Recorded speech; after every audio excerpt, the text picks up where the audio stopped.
Bismillahirrahmanirrahim. Assalamualaikum warahmatullahi wabarakatuh. Alhamdulillahi wa kafa. Wassalatu wassalamu ala Rasulillahil Mustafa wa ala alihi wa sahbihi wa man wafa wa ba'd. Fa ya ahbaballahi wa ahbaba rasulihi sallallahu alaihi wasallam. Usi nafsi wa iyyakum bi taqwallahi faqad fazal muttaqun fala tamutunna illa wa antum muslimun. Faqala ta'ala Ya ayyuhalladzina amanu taqullaha haqqa tuqatih wa la tamutunna illa wa antum muslimun. Saudara-saudariku, alhamdulillah, bersyukur pada Allah Subhanahu wa taala kita kembali diberikan kesempatan untuk beraktivitas sesuai dengan ajal yang telah Allah tetapkan kepada kita semua dalam menjalani kehidupan. Semoga seluruh aktivitas yang mengiringi kehidupan kita, baik yang telah, sedang, atau akan kita kerjakan, diridhai, diberkahi, dan dirahmati oleh Allah Subhanahu wa ta'ala. Kita bermohon kepada Allah semoga seluruh hamba-hamba Allah yang berkehidupan sampai detik ini namun belum beriman, dimanapun ia berada, diberikan kekuatan dalam jiwa dan lisan mereka agar mampu bersyahadat sebelum wafat dan kembali kepada Allah Subhanahu wa ta'ala. Semoga para pelaku maksiat, siapapun dari manapun keadaannya, dan boleh jadi kita termasuk di antara mereka, diberikan kekuatan oleh Allah untuk bertaubat, memperbaiki kehidupan menjadi lebih mulia, dan semoga kita wafat dalam keadaan husnul khatimah. Kita akan mencoba melanjutkan pembahasan kita di pertemuan kali ini. Saat ini kita kembali kepada pengajian pokok kita, masih dalam pembahasan pokok yang kedua dalam syariat Islam, yaitu pokok ibadah.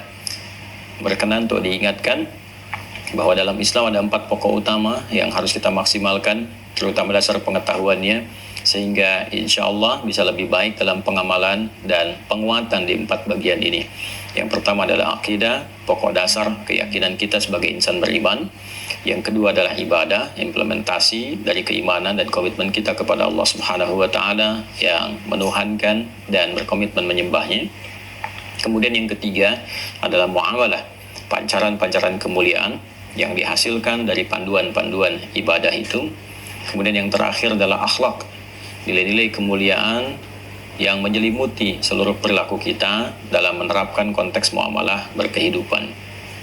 Sekarang kita masih ada pokok yang kedua, dan ini cukup agak panjang pembahasannya, dan kita batasi pada 4 pokok utama yang menyulam nilai-nilai dasar keislaman kita. 4 pokok utama ini menyatu dalam rukun Islam bersama aspek tauhid di syahadatain, yaitu yang pertama salat, kemudian yang kedua zakat, yang ketiga kemudian puasa, dan yang keempat adalah haji mencakup umrah di dalamnya. 4 ini adalah jalan-jalan pokok menuju nilai keislaman sebagai pancaran dari syahadatain kita, asyhadu an la ilaha illallah wa asyhadu anna muhammadar rasulullah. Nanti dari 4 yang pokok ini akan memancar lagi amalan-amalan turunan yang kita sebut dengan sunnah itu.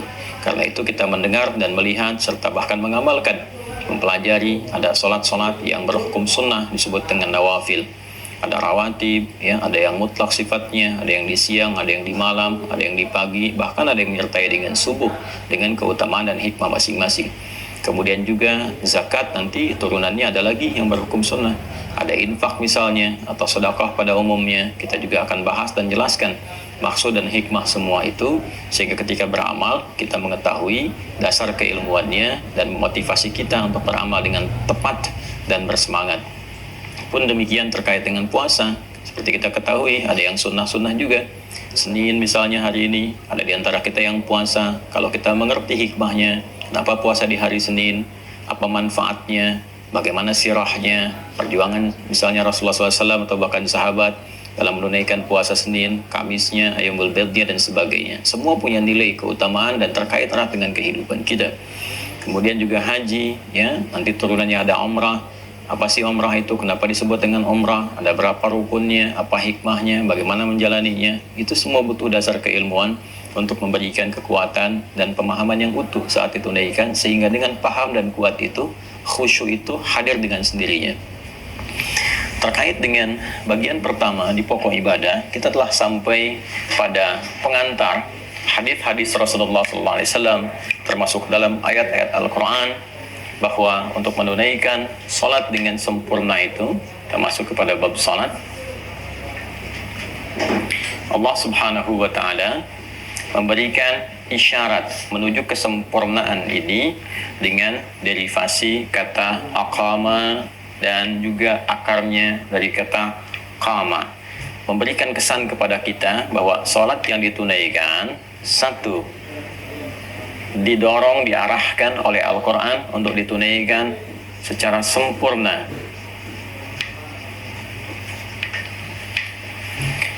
Dan menariknya, kesempurnaan ini mengikat kepada 3 bagian utama dari anatomi manusia, baik sempurna penunaiannya secara fisik. Ingat, ini dasarnya ya, karena kajian kita, pembahasan kita akan mengacu pada dasar-dasar pemahaman, baik terkait dengan caranya, maknanya, pun demikian hikmahnya. Di hikmah itu nanti ada makna filosofisnya, pengetahuan-pengetahuan dasar yang dengan mengetahui itu pancaran-pancaran ibadah ditunaikan dengan sempurna dengan 3 pendekatan utama. Fisikal ditunaikan secara sempurna dari sifat fisiknya, karena itu nanti ada gerakan-gerakan yang diatur betul. Harus seperti itu cara menunaikannya, semaksimal mungkin kita bisa lakukan, baik dalam keadaan berdiri, duduk, ataupun bahkan berbaring, ya. Kemudian juga ada yang terkait dengan akal. Nanti turunannya ada pikiran di sini. Ya, bagaimana kita bisa mengarahkan pikiran kita untuk mensupport sholat kita saat kita menunaikannya. Karena jangan-jangan tangannya, fisiknya bergerak, mengangkat, lisannya berkata, kan, Allahu Akbar, tangan bergerak, tapi pikirannya kemana-mana. Sehingga dengan itu nilai-nilai kekhusyuan yang harusnya didapatkan menjadi berkurang, tereduksi, atau bahkan hilang sama sekali. Sehingga Nabi SAW pernah memberikan isyarat, ya, hatta la yash'ural musalli kamrakatan yusalli, sampai nanti kelak mungkin ditemukan, kata Nabi, akan ditemukan orang yang sholat tidak memahami, tidak sadar berapa rakaat yang tengah ia kerjakan dalam sholatnya. Bisa terjadi, dan biasanya gangguan dasarnya dari sini, ya. Kemudian secara rohani di kalbunya, ya, ini jasmani, fisik, ini akal, gitu kan, terkait dengan pikiran, ini rohani, bagian dalam diri kita, kalbunya, ketenangan hati, ketenangan jiwanya. Dan ini puncaknya, karena fungsi dari salat ini menghasilkan zikir, seperti yang pernah kami sampaikan, dan dalam sekilas ta'lim juga pernah kami uraikan. Itu bukan sekilas informasi ya, tapi itu sekilas pemahaman. Jadi hal-hal yang diduga kuat untuk dipahamkan, kan, untuk ditangkap kembali, biasanya saya akan meminta kepada teman-teman di admin itu untuk merangkum dengan singkat, disampaikan untuk mengingatkan poin-poin penting yang harus kita hadirkan. Nah ini, ala bidzikrillahi tatma'innul qulub, yakinlah, kan, sampaikan, kuatkan bahwa dengan zikir itu kepada Allah, hati akan berdampak menghadirkan ketenangan. Sedangkan sholat itu disebut dengan zikir, wa aqimis sholata lidzikri. Karena itu orang-orang yang sholat secara rohani harusnya sehat. Nah, jadi sholat itu melatih kesehatan rohani, melatih ketajaman akal, dan juga kesehatan fisik. Tiga-tiganya tercakup di sini, sepanjang sholatnya ditunaikan secara sempurna. Karena itu orang-orang yang dilatih dengan sholat, diwajibkan sholat sejak awal periode Islam, di awal keislaman, dicontohkanlah Rasulullah ketika sempurna, Masya Allah, perhatikanlah bagaimana secara fisik mereka sehat-sehat dan kuat-kuat. Jadi mengaji sirah itu saya menyarankan untuk menekankan itu semua, sehingga kita bisa mengetahui bagaimana profil para sahabat itu, kekuatan mereka. Jadi kayak kita baca ya, saya misalnya ambil yang paling tinggi tingkatannya saat dalam medan perjuangan misalnya ya, ketika ada tuntutan-tuntutan militer yang menghadirkan mereka untuk berpartisipasi, itu kayaknya biasa gitu. Ada yang, mohon maaf sekali, misalnya dalam satu pertarungan ada yang kena tebas tangannya, itu ada yang sambil megang tangannya dulu atau melepaskan tangannya supaya bisa lincah kembali, kemudian mengikuti peperangan itu yang dimaksudkan dan sebagainya. Itu suasana itu kayak digambarkan seperti biasa gitu, dan itu tidak mudah mendapatkan kekuatan-kekuatan demikian. Atau kisah heroiknya Khalid bin Walid yang meminum racun paling kuat di Persia, ketika ditunjukkan oleh Ratu Persia bahwa itu yang paling kuat, ya beliau hanya tersenyum saja, ya kemudian berdoa kepada Allah Subhanahu wa taala, Bismillahilladzi la yadhurru ma'asmihi syai'un fil ardi wala fis sama' wa huwas samiul basir. Kemudian diminum, nggak terjadi apa-apa tuh, sampai semua takluk gitu. Nah itu kan sesuatu yang tidak akan muncul kalau rohaninya nggak kuat.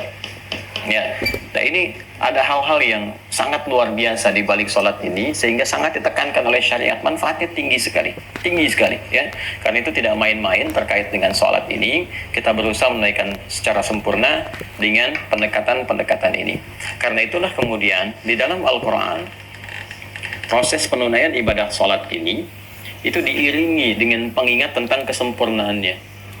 Ya, kemarin saya telah uraikan, baik dengan menggunakan derivasi kata aqama sebagai isyarat kesempurnaannya, aqama yuqimu dengan iqamatan, dan itu turunannya semua disebutkan dengan aqama, misalnya kan, aqama ini isyarat dasarnya.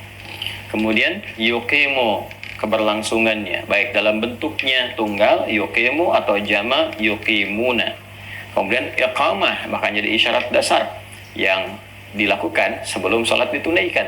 Ayo iqamat dulu, itu ada kaitan dengan ini seperti yang telah saya jelaskan. Atau derivasi dasar kata awalnya, ya, qama. Kalau ini aqama yuqimu iqama, dan kalau sudah melekat, ya, kekuatan untuk menunaikan dengan sempurna itu, masih ingat, berubah menjadi kata benda, ya kan? Dalam bahasa Arab nanti jadi isim fa'il, sesuatu yang melekat, jadi mukim, mukimuna, ya kan? Kalau misalnya mau diidofatkan mukimuna as-shalah, na-nya dibuang, nunnya dibuang, jadi mukimus shalah, ya. Rabbi ja'alli muqimas salati wa min dzurriyyati, ya Allah, mohon jadikan aku orang yang konsisten menunaikan sholat dengan sempurna. Itu doa Nabi Ibrahim kan, masih ingat? Karena itu saya selalu katakan bahwa semua nabi pun, rasul pun sholat, karena sholat itu ibadah pokok yang memberikan support kepada 3 fungsi bagian dari tubuh kita ini. Dan Rabbi ja'alli muqimas salati, muqim itu menunjuk kepada orangnya. Saya teruskan saja begini ya. Ini yuqimu wa aqamas salata wa ataz zakata, ya. Itu ditemukan misalnya di surah Al-Baqarah, itu surah yang kedua, ketika kita masuk kepada ayat yang ke-177, 178, kan? Kita akan temukan ketika Allah berfirman, laisal birra an tuwallu wujuhakum qibala al-masyriqi wal maghrib, dan seterusnya sampai menemukan kalimat wa aqamas salata wa ataz zakata, ya, wal mufuna bi ahdihim idza ahadu. Kemudian yuqimu, bahkan dalam bentuk awal perintah untuk menunaikan sholat, isyaratnya disebutkan dengan menggunakan turunan kata ini dengan bentuk jama, yuqimunas shalah, pakai waw dan nun, kan? Bentuk jamanya yuqimunas shalah. Atau bentuk perintahnya aqim, ini juga banyak dalam bentuk tunggal ataupun jama. Aqim, misalnya kalau kita ingin ambil di Quran surah ke-11 Hud ayat 114, aqimis salata tarafayn nahar wa zulafan minal lail, kan? Atau kita ingin misalnya Quran surah 17 Al-Isra ayat 178, aqimis salata liduluki syamsi ila ghasaqil lail. Quran surah ke-29 ayat ke-45, utlu ma uhiya ilaika minal kitab wa aqimis salat. Atau jamaknya aqimu, ya, aqimu pertama di Al-Baqarah ayat 43, wa aqimus salata wa atuz zakat warka'u ma'ar raki'in. Kemudian kalau sudah melekat ini jadi muqim, ya, muqim atau jamaknya muqimun, wal muqimunas salat, kan?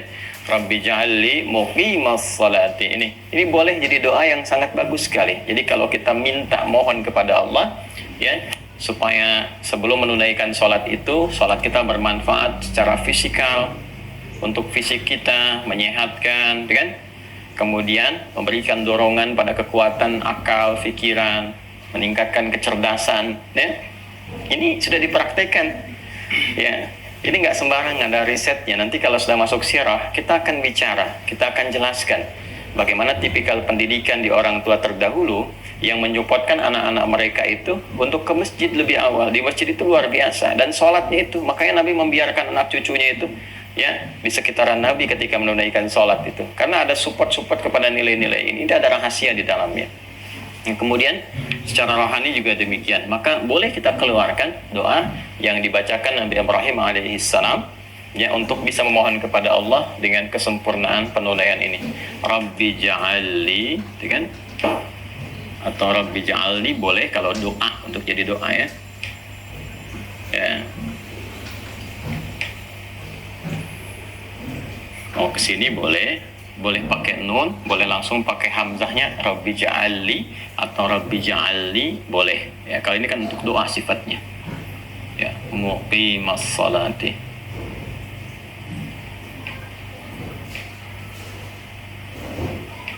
Ya.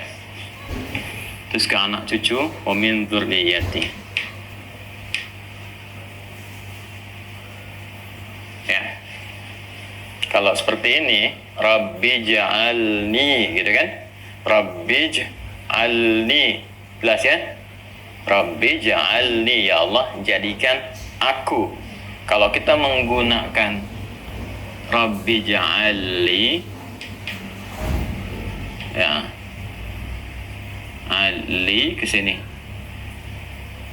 Nah, jadikan untukku, gitu kan? Jelas ya? Jadikan untukku. Rabbi ja'alni, gitu kan? Jadikan aku. Kalau ke sini Rabbi ja'alli, jadikan untukku. Jelas ya? Nah, kalau yang ini kita minta kita menunaikan sholatnya dengan sempurna. Kalau yang bawah, jadikan kesempurnaan sholat itu melekat pada diriku. Ya, indah sekali bahasa Arab itu. Jelas ya?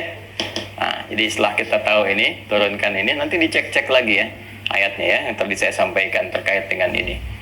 Yang ini semua hakim dan seterusnya ya, dicek apa yang saya sampaikan tadi supaya ada turunan-turunan. Ya, ini sudah tadi saya contohkan yang ini ya, di Quran surah ke-11 ayat 114, Quran surah ke-17 kan ayat 78, kemudian juga 29 ayat 45 ya, Al-Isra ayat 78, Al-Ankabut ayat 45 dan turunannya. Untuk minta doanya, jadikan ini seperti Nabi Ibrahim memohonkannya. Kalau kita keluarkan dalam bentuk doa, bisa dengan dua cara. Ini memohon kesempurnaan untuk diri kita, atau menjadikan kesempurnaan melekat pada diri kita dan keturunan kita. Jelas ya? Ini doanya nih. Di Quran tuh lengkap sekali. Lengkap, Masya Allah. Dijelaskan, diberikan doa. Nanti setelah paham ini, baru kita masuk ke tahap pelaksanaannya. Kalau kita ingin mengeksekusi ini semua, maka derivasi katanya berubah, nanti berpindah diksinya ke sini, ke kata koma dan turunannya. Saya ulang ya.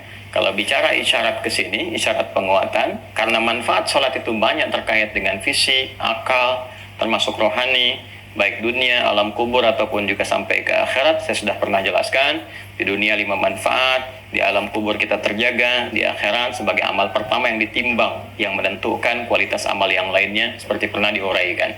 Ini semua tunaikan dengan baik, konsisten menunaikannya. Perhatikan cara memahaminya. Tunaikan dengan sempurna, aqamah turunannya. Konsisten dalam menunaikan kesempurnaan itu, berlangsung terus-menerus, yokemona. Diperintahkan untuk mengingatkan kepada kita saking pentingnya kesempurnaan ini. Kalau sudah konsisten, lekatkan itu pada diri kita.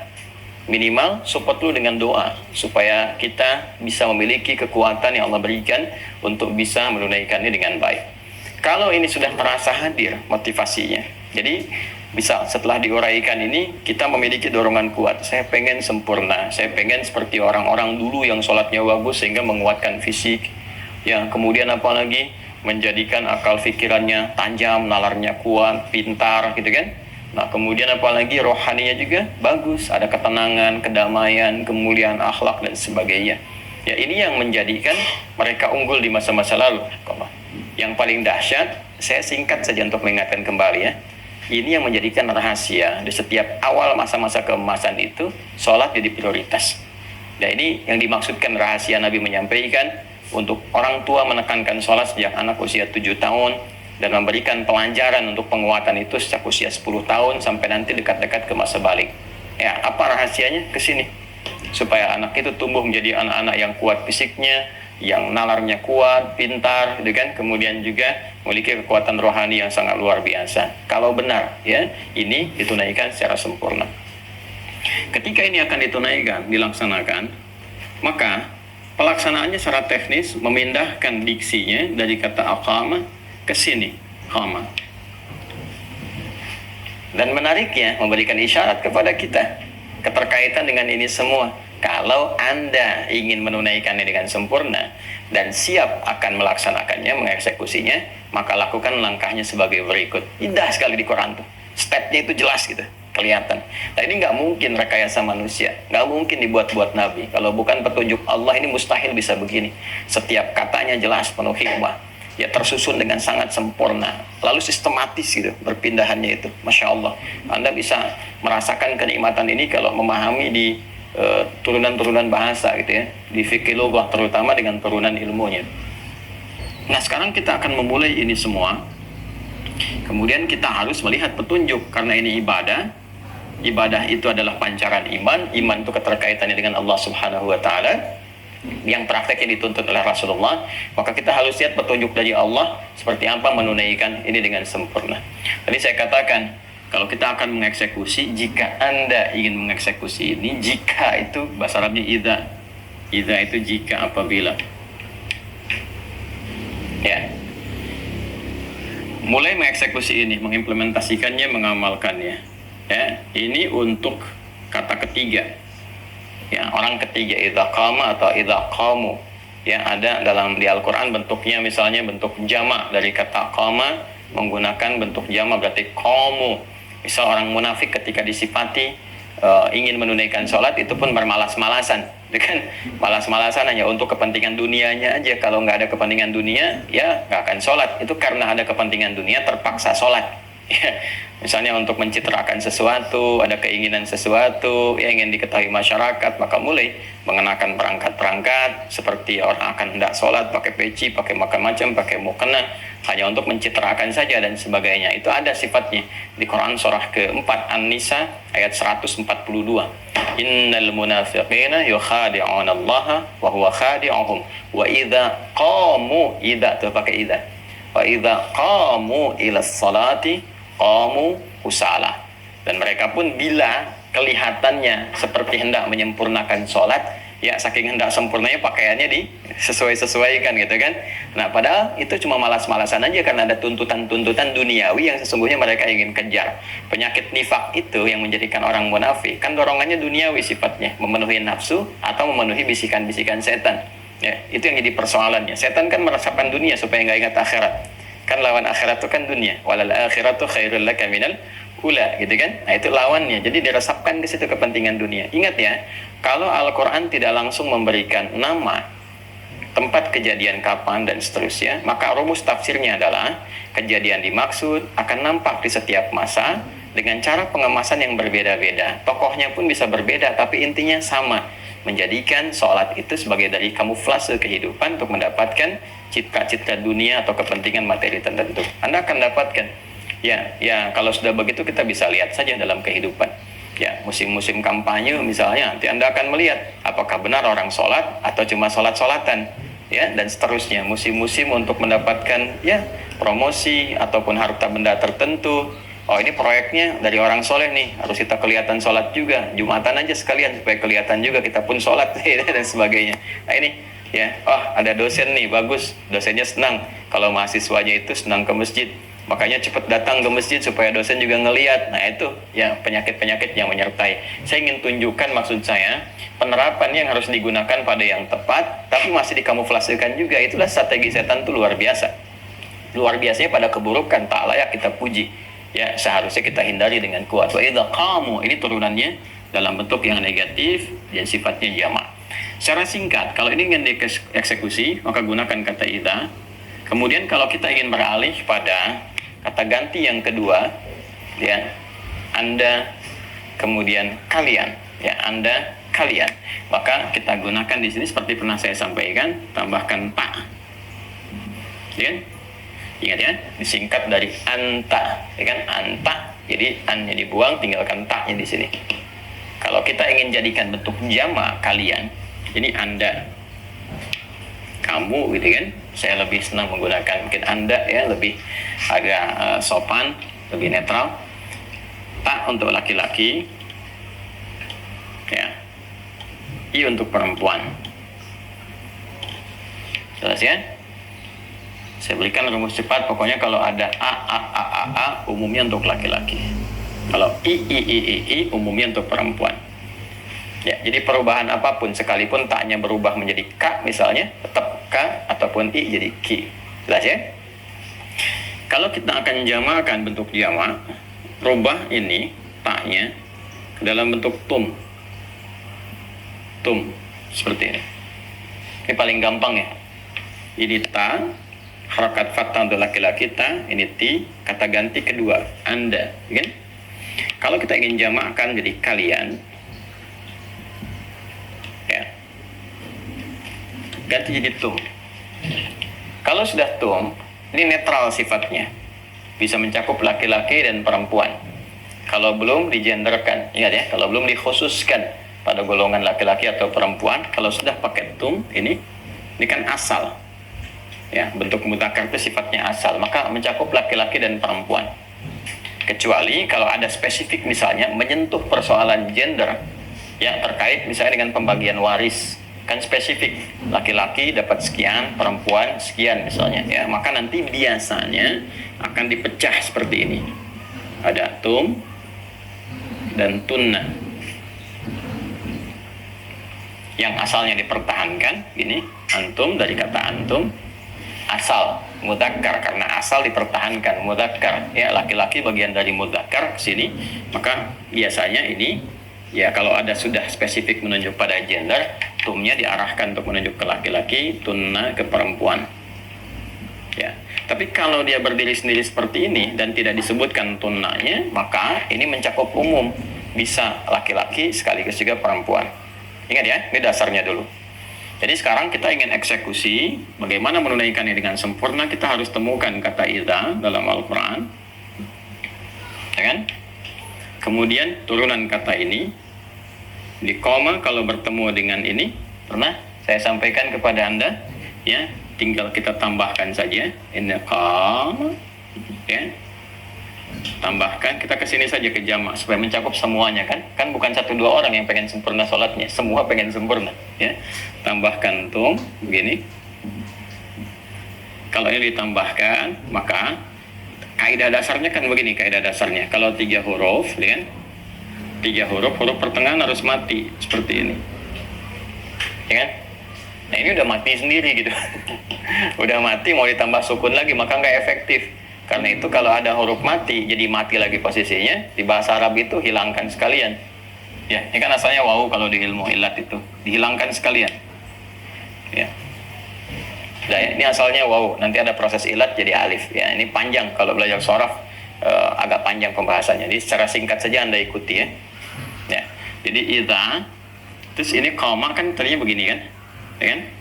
Nah, ini kan harus mati nih. Tapi ini sudah mati, jadi kalau udah mati kasih sukun lagi gitu, nggak ada faedahnya, maka dibuang sekalian. Nah seperti ini. Kemudian ini turunkan ke sini, jadi sudah alifnya hilang. Nah bimnya masuk ke sini, tinggal qaf ya. Nah, karena ini a ini untuk menyesuaikan dengan alif, tapi ini asalnya wawu dari kata qawama asalnya, qawama asalnya, ini menjadi koma. Ya, karena itu. Karena ini wawu kesesuaiannya, kalau dia dihilangkan kembali ke sifat huruf wawunya. Wawu dekatnya ke dhammah, alif dekatnya ke fathah, ya dekatnya ke kasrah, kan? Nah ini ada harakat nanti alif dengan fathah, kasrah, dhammah. Nanti itu ada pasangannya masing-masing. Pasangannya ayu nanti ya, alif ya dengan wawu. Nanti karena alif ini dekatnya ke fathah, makanya ini fathah. Tapi kalau kita ingin kembalikan ke asal, asalnya wawu dekatnya ke dhammah. Karena dekat ke dhammah, nah, maka harakat ini fathah ganti dengan dhammah ku. Ya. Supaya ini bisa nyambung ke tum, ini harus mati nih. Bimnya harus dimatikan. Tadi kan koma ada harakat fathah di sini, ya. Supaya bisa nyambung, kalau ini disatukan ke sini sementara ini masih berharakat, nggak akan bisa nyambung. Maka kaidah yang dalam bahasa Arab kalau mau disambungkan dengan kata ganti, sebelum kata ganti harus mati dulu. Ya, jalasa, duduk, kamu duduk, tinggal tambah ta kan. Sebelum ta harus mati, kalau enggak bisa nyambung. Jalas ta, aturannya begitu. Ya, kamu duduk, makan akala, kamu makan, matikan huruf sebelum taknya. Akal tak, ya kan? Ya, jadi seperti ini misalnya. Jalasa, duduk nih. Kita ingin masukkan ini, kamu duduk, tinggal tambah tak kan di ujungnya, tak kan? Nah, supaya nyambung ke sini nggak bisa kita bilang jalasa tak, nggak, harus matikan. Ini kaidah ya. Kalau kaidah kan diikuti sesuai dengan dasar bahasanya. Matikan yang ini supaya bisa nyambung, jalas tak. Ini pun sama, ini harus mati supaya bisa nyambung. Jadi yang ini pakai harokat dhammah, yang ini matikan. Kum, baru ketemu tum. Nah. Jadi kalau kita ingin katakan ingin mengeksekusi ini, maka kita harus temukan kata idza, ya kan? Kemudian kumtum. Jelas ya? Jika kamu yang benar-benar ingin menyempurnakan, kalian benar-benar, kalian tumnya kalian. Jadi kita terjemahkannya jika, idza, apabila, tum kalian, kum ingin menyempurnakan dengan sempurna. Ya, setelah melihat penjelasan ini, kalian ingin mengeksekusi, menunaikan dengan sempurna sholat itu. Kalau sholat berarti kita tambahkan ila sholat. Ya, kalimatnya ila sholat. Ila sholat. Kan persiapan itu menuju kan, makanya disebutkan ilahnya. Ya, perhatikan ketika menyebutkan turunan ini langsung ke sholat nggak pakai ilah. Wa yuqimunas sholat. Wa aqimus sholah, aqimis sholah. Ini turunan kata ini nggak pakai ilah. Tapi kalau kita ingin eksekusi kan kita menuju persiapan kesempurnaan itu. Makanya disampaikan huruf ilah, harful ghayah ya. Ini menunjukkan pada tujuan kita, ghayah tujuan kita.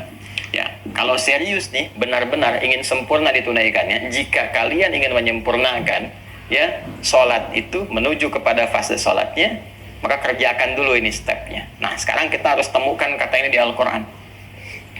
Ya. Jelas ya? Nah, secara singkatnya sih saya ingin terangkan, kalau ingin pelaksanaan ini dilakukan, temukan kata idza qumtum ila shalah. Itu sederhananya. Ya, cuman kan apa yang telah kita pelajari di awal memberikan kesan dasar bahwa mahal pelajaran ini. Ya, shorof itu saya mungkin kurang lebih ada berapa tahun ya? 3 tambah 5, 7 tambah 6, 13 tahun tuh. 13 tahun. Ya, jadi dapat ini 13 tahun, sayang kan kalau nggak dibagi. Ada pahala untuk guru-gurunya. Ya, jadi pembelajaran ini ya, secara singkat kita harus cari kata idza qumtum ila shalah. Jadi persiapan menuju kesempurnaan salat. Apa yang harus dilakukan? Langsung saja, ya. Dilihat, saya ingin menunjukkan keindahan bahasa Al-Qur'an, mengorelasikan setiap pembahasan, nggak ada celahnya sama sekali. Salat, ini kan bagian dari ibadah. Pokok yang pertama. Ibadah bisa tertunaikan sebagai implementasi dari iman, ya kan? Ini yang menjadikan Islam itu bisa tampak, ya, bangunannya. Muslim harus tunduk patuh pada ketentuannya. Seorang disebut Muslim, masuk Islam, kalau beriman, bersyahadat dulu, syahadatain, lalu dibuktikan komitmen imannya lewat ibadah. Di sini ada sholat. Ya. Jadi ketika sholat menjadi bagian pancaran pertama dari ibadah, ini menunjukkan pancaran dari keimanannya. Karena itu menariknya nanti dalam Al-Quran, jenis-jenis sholat itu ketika akan ditunaikan, itu selalu disebutkan dulu panggilan imannya untuk memberikan kesan bahwa ini nggak lepas dari iman. Hanya orang beriman yang sholat, kan? Yang mau sholat dengan sempurna. Nah, jadi kalau kita nanti baca seperti yang pernah saya sampaikan, bahkan langsung kadang sholat disebut dengan iman. Wa ma kana Allahu liyudhi'a imanakum, dan turunan-turunannya. Karena itu menariknya, ketika sholat akan ditunaikan, bahkan persiapan menuju kesempurnaan sholat, itu seringkali pengingat imannya disebutkan untuk memberikan penekanan pada dua hal utama. Yang pertama adalah, ya, sholat ini adalah pembuktian kebenaran imanmu kepada Allah. Iman nggak? Betul nggak Muslim yang mukmin? Betul nggak ada iman? Coba tunjukkan lewat sholat. Kalau nggak ditunjukkan, berarti bermasalah imannya, cuman klaim saja. sekaligus jadi indikator tingkat keimanan kita. Semakin semangat, semakin ingin sempurna, semakin kuat imannya. Karena itu di dalam Al-Quran, panggilan-panggilan keimanan yang melekatkan iman dalam jiwa kita senantiasa disusulkan ibadah untuk menunjukkan dua hal tadi: pembuktian komitmen keimanan sekaligus indikator tingkat kekuatan atau kelemahan iman kita yang kita miliki, ya. Nah, panggilannya, kalau sudah seseorang mengaku beriman, nanti disentuh dengan panggilan pokok dasar seperti pernah saya terangkan, ya ayyuhalladzina amanu.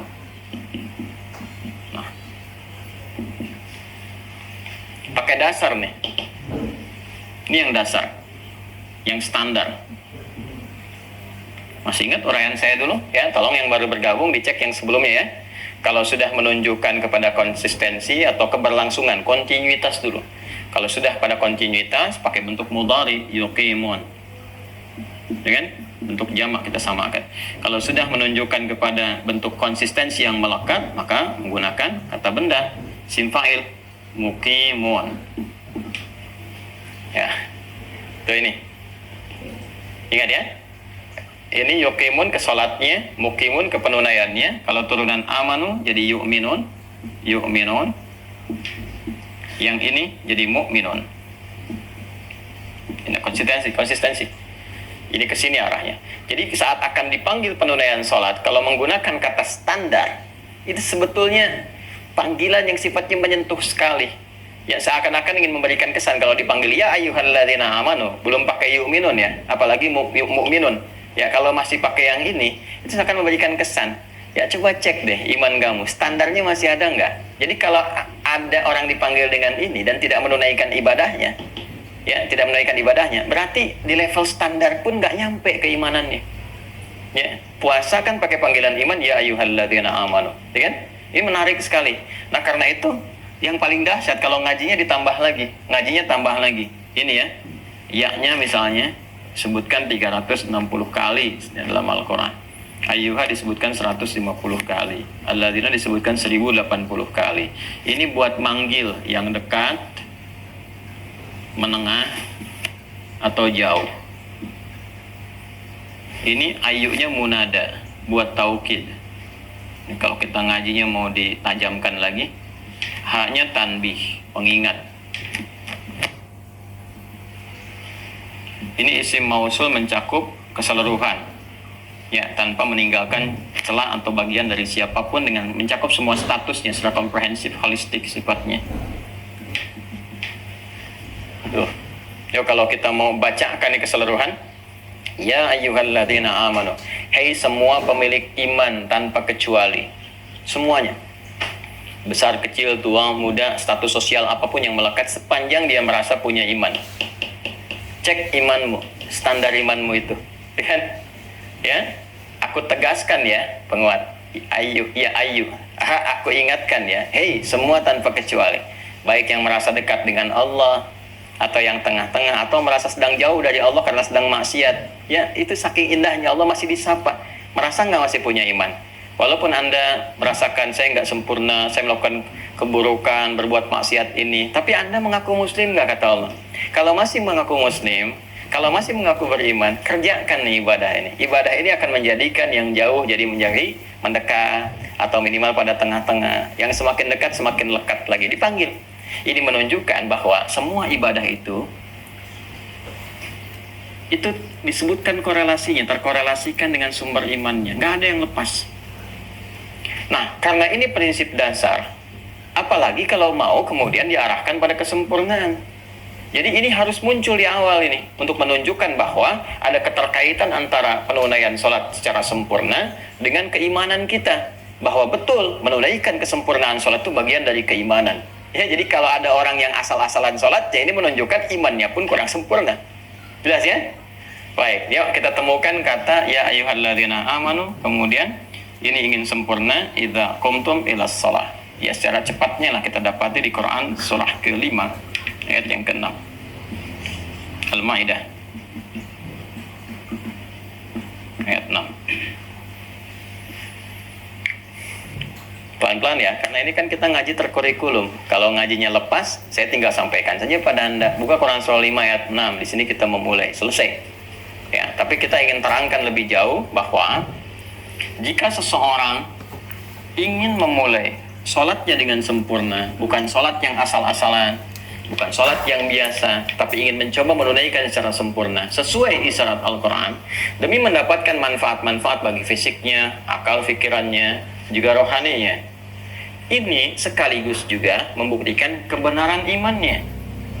Ya, jadi orang-orang yang benar imannya, maka dia akan terdorong untuk menyempurnakan sholatnya. Maka Allah panggil kita di Quran surah ke-5 ayat ke-6. Ingat, ayat ini untuk kita ya.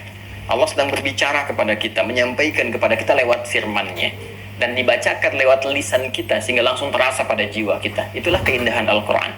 Di firman-Nya langsung kita bacakan, hanya bacanya harus pakai ihsan. Kalau pakai ihsan itu lain baca Qurannya. Ya. Makanya secara bahasa pun, secara pembacaan pun kan ada tahsin, memperbaiki bacaan. Nah, memperbaiki rohaninya pakai ihsan. Merasakan bahwa ketika membaca itu, ayat itu untuk kita. Allah sedang mengkhitab kita. Ya, kalau perasaan itu hadir, kejiwaannya beda sentuhannya. Jadi bukan sekedar baca begini, tidak. Rasakan bahwa ayat ini untuk kita. Allah sedang menyapa kita, menyampaikan kepada kita. Ihsan an ta'budallaha ka'annaka tarahu fa in lam takun tarahu fa innahu yarak. Engkau melakukan ibadah itu merasakan sedang diawasi, dilihat, didengar Allah, menyampaikan kepada kita walaupun kita tak mampu untuk menatapnya. Nanti ada masanya setelah bekalnya cukup, dimensinya berpindah pada hukum tertentu, Allah berikan kenikmatan itu. Wujuhu yawma idzin nadhirah ila rabbiha nadhirah. Quran surah 75 itu ayat 22 sampai 23. Nah, kita kembali ke sini ya. Nah, ya ayyuhalladzina amanu, Quran surah ke-5 Al-Maidah ayat ke-6. Di mushaf standar paling kiri ya, sebelah atas. Ya ayyuhalladzina amanu, hey semua orang yang telah menyatakan beriman tanpa kecuali. Perhatikan cara menerjemahkannya. Hey semua orang yang telah menyatakan beriman tanpa kecuali, baik mereka keadaannya merasa dekat dengan Allah, kalau dekat kan termotivasi rajin ibadah, atau standar saja di tengah-tengah, kalau ada kewajiban dikerjakan, di luar yang wajib belum tentu dilakukan, atau sedang jauh karena merasa berbuat maksiat. Itu dipanggil dengan huruf yang sama, seakan-akan Allah memberikan peluang yang sama kepada setiap hamba untuk memperbaiki keadaan dirinya. Ya, kata Allah, ayyuha, aku ingatkan ya, aku tegaskan ya, ayyuh pakai taukid untuk semuanya. Cek imanmu. Jika kalian ingin menyempurnakan iman kalian, mengecek kesempurnaan iman, menunjukkan iman kalian masih ada, yuk sempurnakan ibadah sholat itu. Idza qumtum ila sholat. Nah, kita bertanya bagaimana caranya ya Allah? Maka dijawab, idza qumtum, apabila kalian. Nanti kan cara menerjemahkannya sudah masuk ke terjemahan tafsir.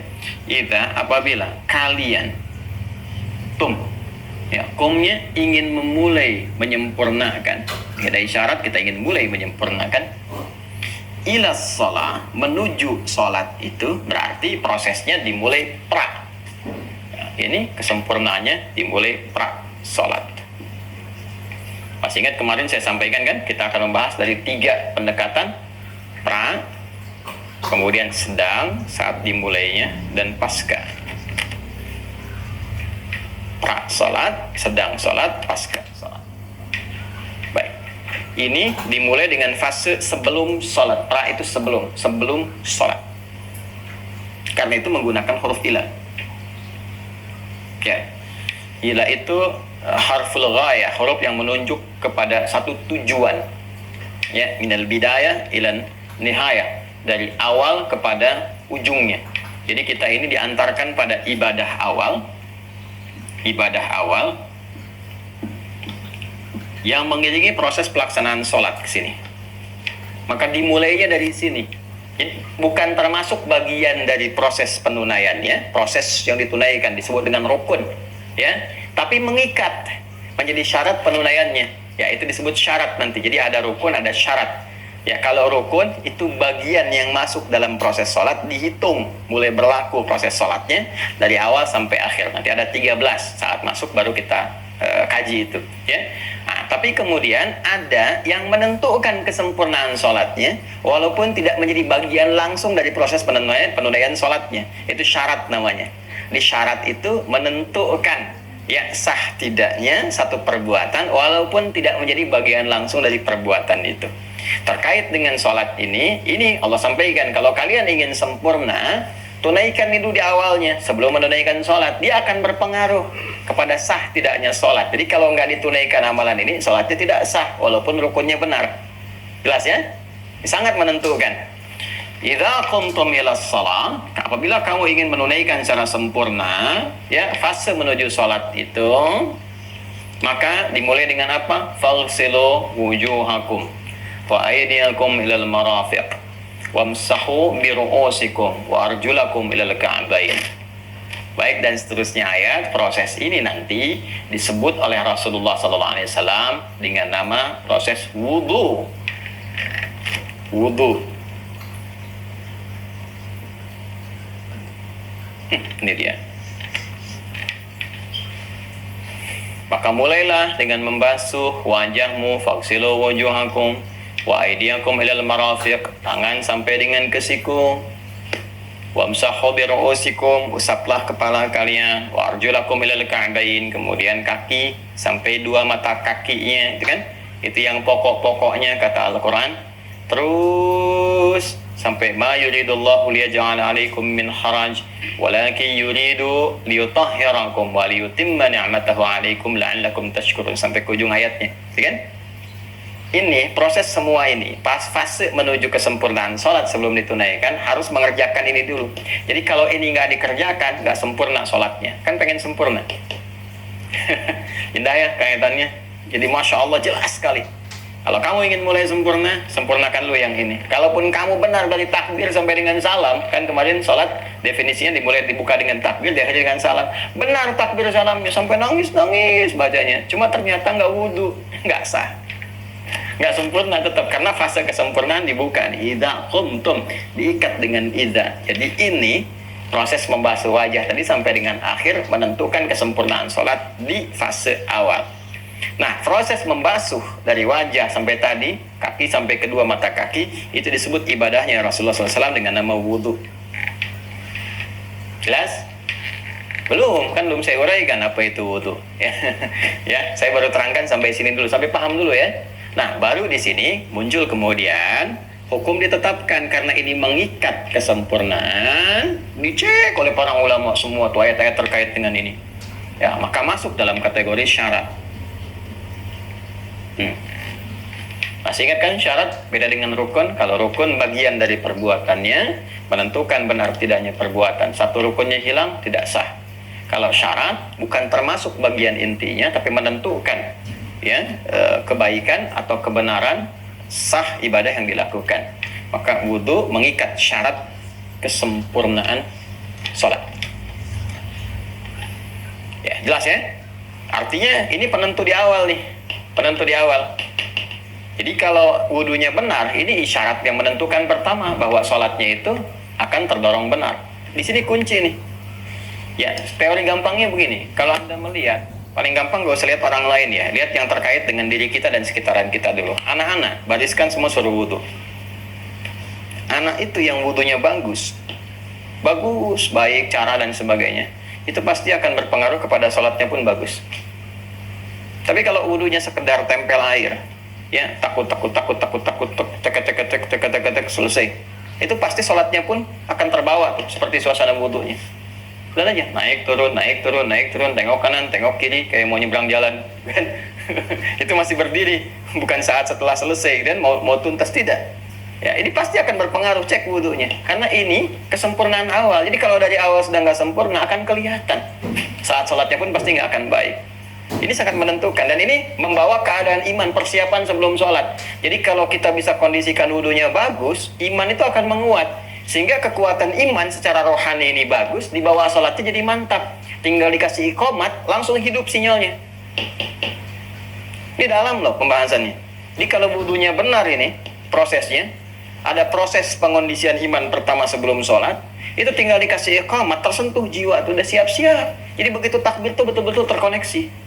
Tapi kalau wudunya nggak benar, imannya nggak aktif nih, cuma nempel aja, sinyalnya redup. Makanya ketika di bawah sholat pun pikiran masih kemana-mana, kehusuan belum dapat. Ini kuncinya ada di sini. Karena itu kita harus pelajari betul ini. Ya, kita harus pelajari betul. Dari sudut pandang apa? Satu, makna. Harus tahu dulu apa sih itu wudu. Kenapa disebut wudu? Cara, baik terkait dengan perbuatan ataupun bacaan. Ya, perbuatan. Ada gerakan-gerakan kah atau apa yang dikerjakan ataupun bacaan. Kemudian hikmah. Ya, dengan hikmah ini kita bisa mengetahui korelasi antara perbuatan ini, amalan ini, wudu dengan ini, dengan iman, dan akan dibawa kepada pengantar sholat yang ditunaikan secara baik. 3 pendekatan ini harus kita lakukan. Bermasalah wudunya, bermasalah sholatnya.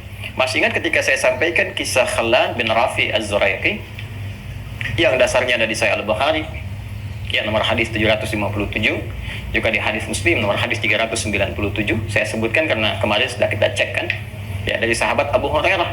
Kan versi lengkapnya ketika Khalad ini diminta mengulang sholatnya, kemudian meminta kepada Rasulullah untuk mengajarkan sholat yang benar, apa kalimat nabinya? Idza qumta, tuh, idza pakai idza. Idza qumta, jika engkau ingin memulai menyempurnakan sholatmu, ya kan? Fasbighil wudu, yang disebutkan wudunya dulu. Sempurnakan dulu wudumu. Famastaqbilil qiblah, baru menghadap ke arah kiblat, baru dimulai sholat. Jadi ini fase awal. Jadi kalau sudah wudunya tidak tepat, maka sholatnya pun diduga tidak akan benar. Hanya formalitas saja untuk menggugurkan kewajiban. Itu masalahnya. Nah, sekarang kita akan masuk ke sini. Apa itu wudu? Kan? Kemudian bagaimana cara mengerjakannya? Apa hikmahnya? Sampai di titik ini dari awal pembahasan. Bisa dipahami ya? Baik, alhamdulillah. Kalau belum jelas, putar lagi videonya dari awal sampai paham. Ya. Nah, kan Ustadz bisa dijelaskan lagi yang itu. Nah, sekarang kan teknologinya udah bagus. Maka saya jawab, putar lagi video sebelumnya. Nanti setelah selesai, menit keberapa. Sampai nanti kalau saya tanya, Anda bisa jawab. Seperti keterangan Ustadz di video Mira edisi sekian, menit kesekian, posisi tulisan papan tulis paling kiri sebelah atas yang belum dihapus. Gitu ya. Baik, yuk kita mulai. Bismillah. Wudu, apa itu wudu? Seperti biasa, Islam itu lengkap, tidak memulai sesuatu tanpa mendefinisikan dengan jelas sehingga batasannya terukur. Wudu secara bahasa, silakan buka di mu'jam apapun. Ya, mu'jam itu kalau sudah mu'jam berarti tinggi tingkatnya. Ada kamus, ada mu'jam. Ya, referensi-referensi untuk menunjukkan kepada kita tentang asal usul makna sesuatu dalam bahasa Arab. Lisanul Arab kita punya. Dan Lisanul Arab itu menggabungkan 7-9 kamus. Mukhtarus Sihah itu karangan Ar-Razi, bagus juga. Lisanul Arab karya Ibnu Mandur. Mukhtarus Sihah itu karya Ar-Razi. Dan ada Al-Misbahul Munir karya Al-Fayyumi, itu standar. Kalau udah dapat itu bagus. Ya, kalau ada kaitan sama fikih mungkin Al-Misbahul Munir itu bisa langsung. Ya, itu yang standar 1 jilid, tapi bagus sekali sih. Yang lain ini banyak, nanti bisa Anda dapatkan juga. Ya, yuk sini ya. Al-wudu. Tentu kalau kita ingin gali secara tinjauan fikih, maka kebahasannya dari kata tawaddu'a, ya tawaddu'u. Tawaddu'a, ya tawaddu'u. Ya tawaddu'u. Sudah? Karena wudu ini nama bagi sebuah ibadah yang ditetapkan oleh syariat. Ingat ya, ini bukan istilah kebahasaan standar, tapi sudah menggunakan istilah kebahasaan dalam bentuk syariat. Kalau sudah syariat, artinya ini hanya dimiliki oleh orang Islam. Makanya di luar Islam nggak ada wudu. Silahkan cek. Ya. Karena itu kalau Anda mengembalikan ini pada definisi kebahasaan, Anda hanya akan temukan wudu ini namanya ismun. Ya, nama yang dilekatkan memang pada satu praktek ibadah yang terambil derivasi katanya dari kata ini. Ya, derivasinya ada, tapi sudah jadi nama yang melekat pada nilai keislaman. Sama dengan takwa, sama dengan iman. Iman itu istilah-istilah Islam. Ya, istilah Islam sebetulnya.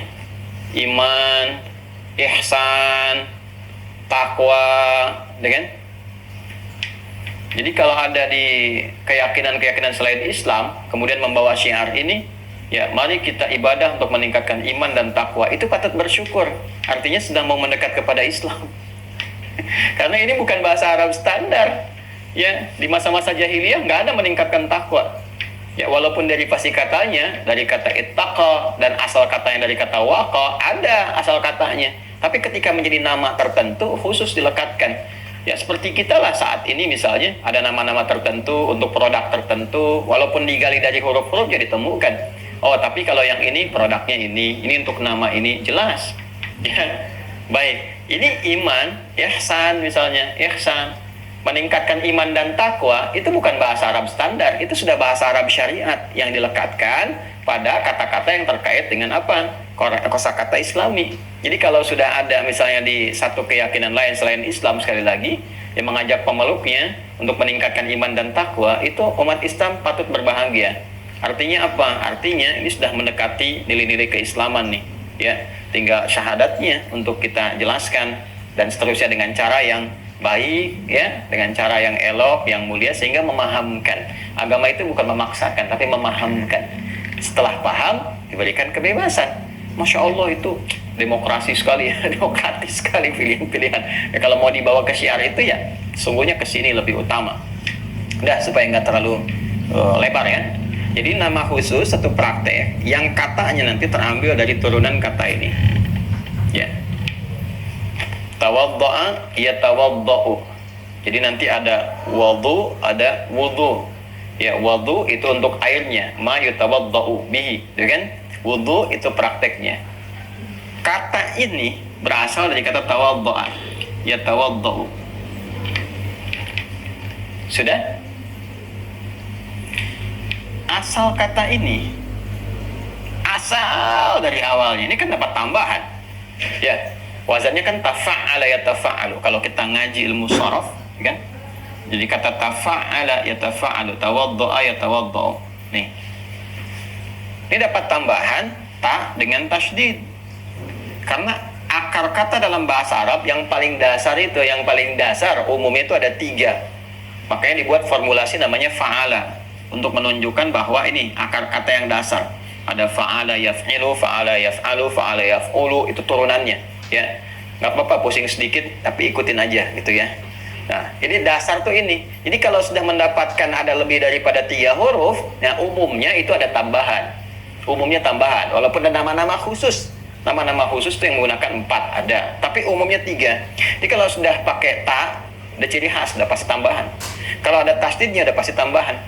Ya, fa'ala yufa'ilu, ya hassana yuhassinu, tahsin. Karrama yukarrimu, takrim, asalnya dari 3 huruf. Hasuna, karuma, ini pun asalnya 3 huruf. Ya, cuma nanti dapat tambahan ta dengan tasydid. Nah, jadi ini kalau kita mau turunkan lagi, asal utamanya ya, itu dari kata dha'a. Ini seperti ini. Kan? Dha'a. Ta-nya tambahan. Ini. Tasydidnya tambahan. Tersisa ini wawu dengan hamzah. Kalau hamzah kan huruf hidup. Ya, alif ini huruf mati. Ya, alif mati ini di sini. Wawu juga mati. Tadi seperti koma, ini kan saya qawama. Wawunya nggak bisa menerima harokat, ya. Karena fathah harus disesuaikan, ganti jadi alif. Ini pun sama. Dhodnya harokatnya fathah. Wawu nggak bisa menyesuaikan, ganti jadi alif. Dha'a. Ini asal katanya. Awas, penting sekali. Saya turunkan dulu. Jadi kalau mau cepatnya begini, dari sini wudu, kalau ke derivasi kata kerjanya dari tawadda, asal kata ini dari dha, awas ya. Dan asal ini, alif ini, asalnya wawu. Kenapa penting saya turunkan ini? Untuk menunjukkan keterkaitannya. Nah, ini bisa dimunculkan lagi nanti ketika masuk kepada masdar derivasi ketiga. Ya. Jadi wawunya muncul lagi jadi dhau. Nih dhau'un. Ada tanwinnya, dhau'un. Kalau sudah tanwin ke kata benda. Kalau ini kan kata kerja, dha'a, kan? Kalau yang ini tawadda'a pakai tambah ta, pakai tasdid. Tawadda'a ya tawadda'u. Jadi kalau saya mengatakan ana tawadda', saya mau wudu dulu nih. Tapi asal kata tawadda' ini dasarnya dha'a. Ya, sifatnya dhau'. Kalau mau ditambahkan misalnya pakai hamzah bisa, adha'a bisa, adha'a. Ya, ini pakai hamzah. Ini kan yang pakai ta. Pakai hamzah bisa, adha'a. Yudhi'u. Bisa. Saya ingin tunjukkan gini, dari kata dasar doa ini bisa ditambah satu pakai hamzah jadi adha'a, bisa. Pakai ta dengan tasdid jadi tawadha'a, bisa. Tapi perhatikan baik-baik, ini yang mahal ilmunya, ini mahal sekali. Harus terbang 24 jam, bolak-balik 42 jam. Itu belum karantina. Kalau tambah karantina bisa sebulan perjalanan. Kalau tambah belajar bisa 4 tahun gitu kan. Ini yang mahal nih. Kaidahnya berbunyi ziyadatul mabna tadullu ala ziyadatil ma'na.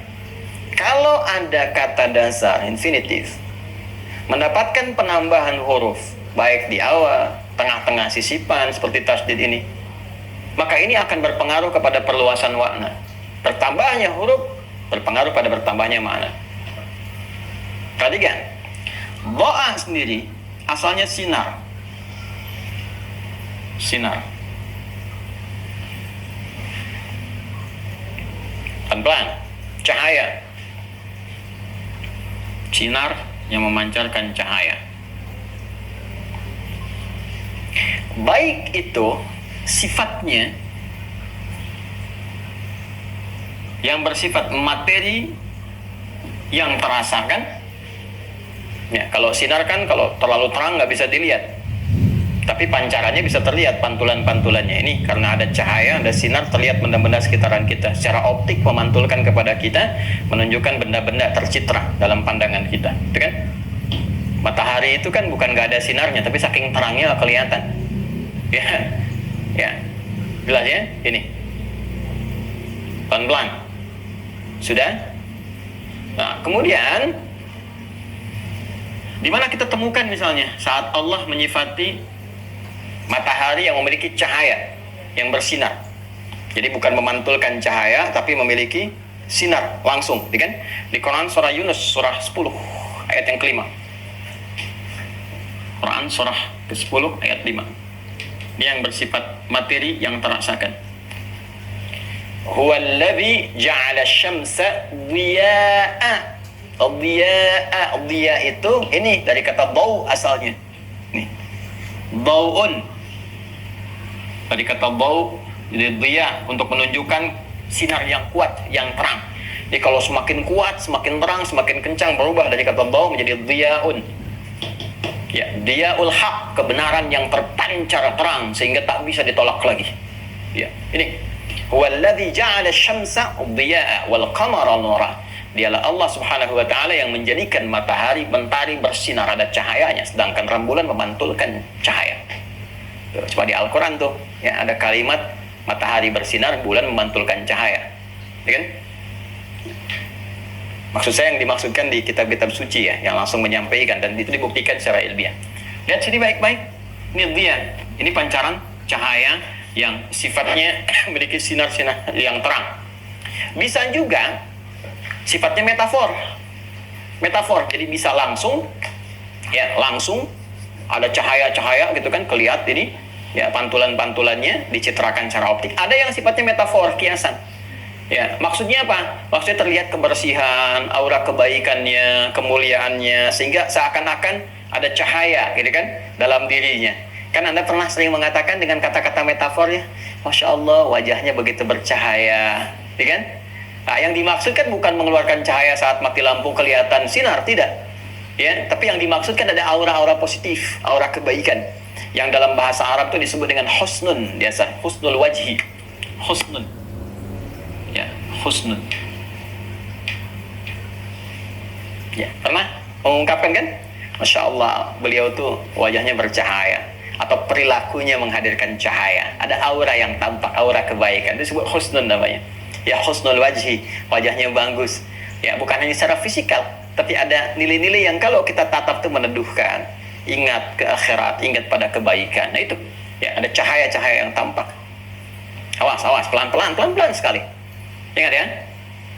Baik, ini baru tinjauan bahasa ya, tinjauan bahasa. Ini kalau menggunakan kata daw dari akarnya nih. Adha'a Ya, kemudian dha'a, ya kan? Ini sudah menunjuk pada cahaya. Kemudian dha'a mengandung makna juga husnun. Kalau kita tambah ini dha'a, ya kan? Cahaya. Dha'a bercahaya, memberikan cahaya atau memberikan dampak-dampak kebaikan. Kalau sudah tambah pakai tasdid lagi, nambah lagi sifatnya. Nambah lagi maknanya. Apa kalau sudah pakai pakai dha ini? Ta itu menunjukkan satu kesungguhan dengan usaha untuk mempraktekkan sesuatu. Kemudian tasydid itu menunjukkan sesuatu yang double, ya, tidak mudah dilakukan karena itu butuh keseriusan, kesungguhan, upaya yang berlipat.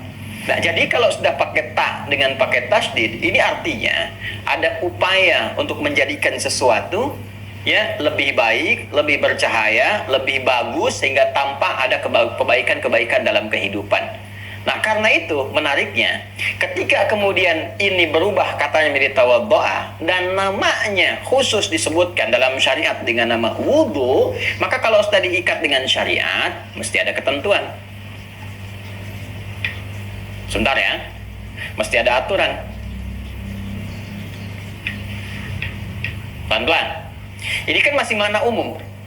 Usaha untuk menghadirkan cahaya dalam kehidupan, untuk menjadikan aura-aura kebaikan, hal-hal yang positif. Bagaimana usaha itu dilakukan? Kalau kembali ke ayat Quran surah kelima, ayat yang ke-6, perhatikan baik-baik. Ya ayyuhalladzina amanu idza qumtum ilas shalah faghsilu wujuhakum. Membasuh secara fisikal kan? Secara fisik itu dilakukan ya kan? Membasuh wajah, tangan sampai siku. Ini yang luar kan? Yang dibasuhnya. Membasuh, menghilangkan aspek-aspek yang di luar, itu disebut membersihkan sesuatu. Dalam bahasa Arab namanya nadhafah. Muncul lagi kata yang baru, an-nadhafah. Awas, kita belum masuk ke cara, kita baru masuk ke makna, baru di sini nih. Pelan-pelan. Kalau sudah membersihkan bagian yang terluar, ini bagian terluar secara fisikal, nih, secara fisik. Ya, ini kan ada cahaya yang sifatnya fisikal, ya kan? Ada yang ini metafor. Jadi kalau kita ingin memulai membersihkan yang fisiknya supaya keadaannya lebih baik, lebih bercahaya, lebih mulia dan sebagainya, ada aspek fisikalnya, maka membersihkan yang terluar supaya muncul yang baiknya, nadhafah namanya. Ya, maka kebersihan badan, kebersihan pakaian, ini yang luar-luar yang fisikal itu disebut nadhafah. Ya. Awas, hati-hati nih. Jadi kita sudah temukan 3 kata nih. An-nadhafah itu untuk fisiknya. An-nadhafah itu terkait dengan pembersihan aspek fisiknya. Wah, pelan-pelan.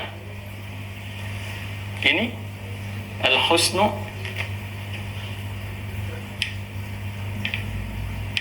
terkait dengan pembersihan aspek rohaninya, ya. Kemudian ad-daw juga atau ad-diya, ad-daw atau ad-diya terkait dengan pancaran-pancaran aura cahaya-cahaya kebaikan, termasuk nanti dari pikiran yang sehat, dari yang baik dan sebagainya. Ini bisa mencakup pada aspek-aspek gabungan ini, plus juga tambahan-tambahan ke pikiran, akal, nurani, juga moralnya. Ya, kalau udah pakai ad-daw ini mencakup keseluruhan, termasuk nanti aspek-aspek pikiran yang sehatnya, yang baiknya, ya, kemudian juga rohani yang menghadirkan bimbingan cahaya kebaikan sehingga muncul aura-aura kemuliaan dan fisik yang bersih. Gabungan ketiga ini itu dihimpun dalam makna kata tawaddu'a. Sifat nama-nama yang mencakup semua ini, nama yang mencakup namanya, isimnya, kalau ini kan turunan kata kerjanya, verbnya. Nama yang melekat, kalau kita ingin praktekkan ini, pekerjaan ini kita lakukan, mencakup semua ini, namanya disebut dengan apa? Ini wudu. Karena itu kalau Anda ngaji di kitab fikih, Anda akan temukan al-wudu'u lughatan, ya kan? Mencakup ini. Al-husnu wan nadhafatu wad-daw atau ad-diya. Nama lain dari ini semua kalau kita ingin gabungkan ketiganya, ini tiga ini kita gabungkan jadi satu. Ya, nama lainnya disebut taharah namanya. taharah.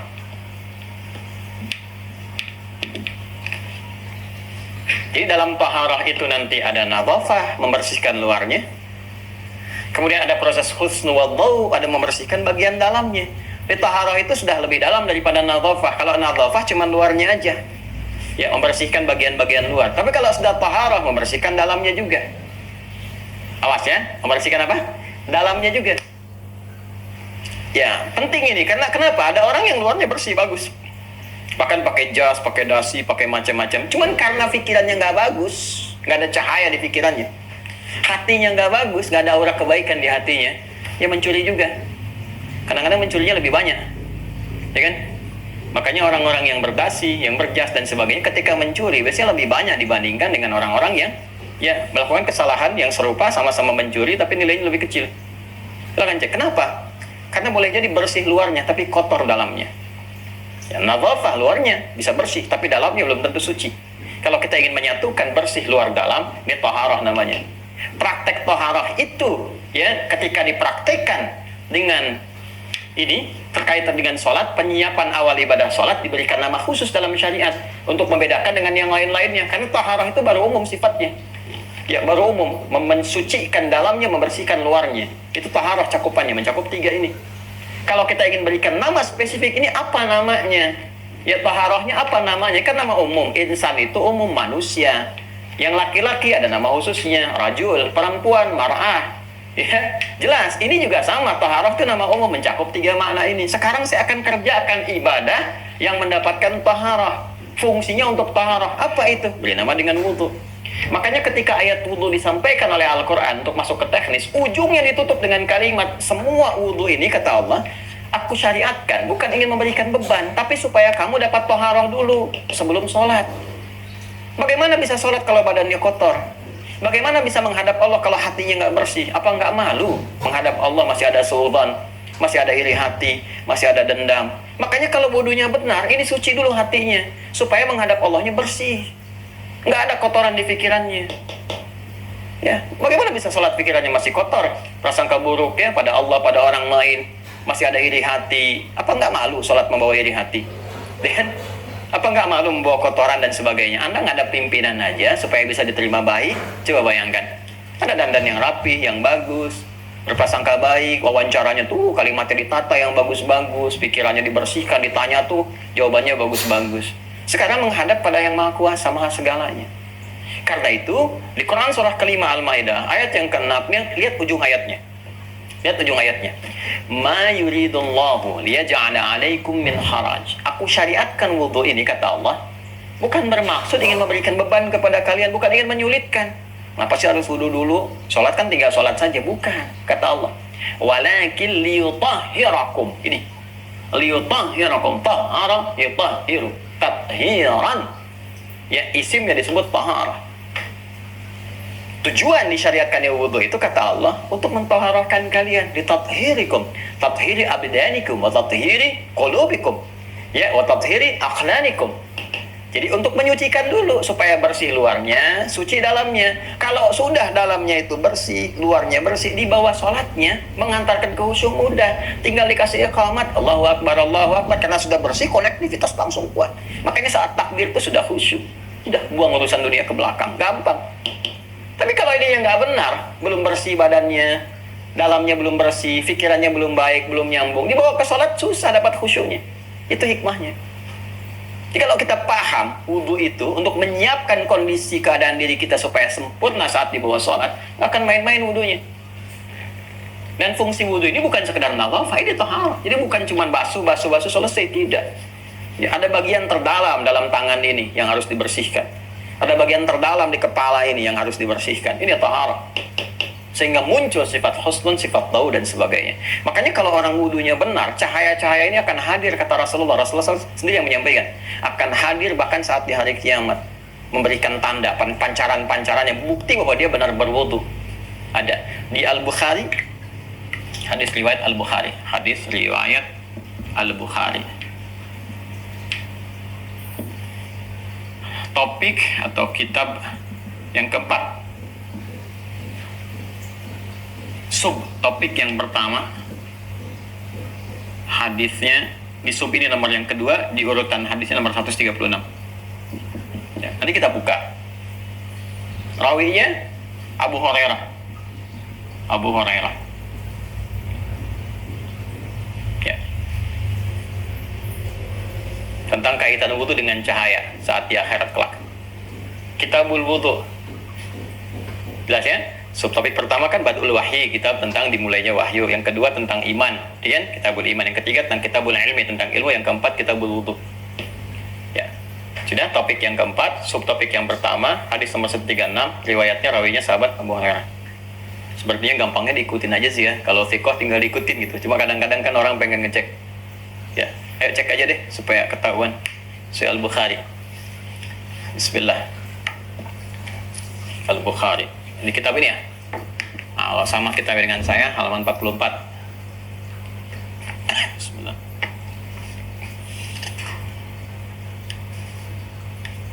Nah, betul kan? Nih, subtopik yang keempat, Kitabul Wudu, ya kan? Nah, di sini ya. Nah, ini ya. Nanti tolong di-scan ya, Mas ya. Adminnya di-scan, nanti disampaikan supaya referensinya kita sama-sama pegang semua, ya. Nah, Kitabul Wudu yang keempat. Sudah? Subtopiknya yang pertama, babu maja'a fil wudu. Ya. Segala yang terkait dengan wudu.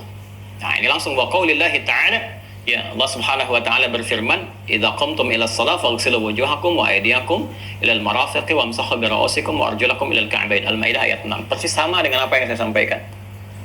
Artinya? Nah, kemudian tadi saya katakan nomor hadis 136. Nih, 136 di bawahnya. Yang terkait dengan cahaya. Ya, kalau mau diurut dari 135, apa yang saya sampaikan semua ada di sini. Jadi saya tidak menyampaikan kecuali Al-Quran, hadis, qaul ulama. Quran, hadis, qaul ulama. Qurannya kan sudah, hadisnya sudah. Ya, tadi saya penjelasannya sudah saya sampaikan. Masih ingat saya katakan kan? Ya, wudu itu syarat untuk sholat. Tidak sah sholatnya, gitu kan? Kalau wudunya tidak sempurna atau tidak berwudu sama sekali. Jelas ya?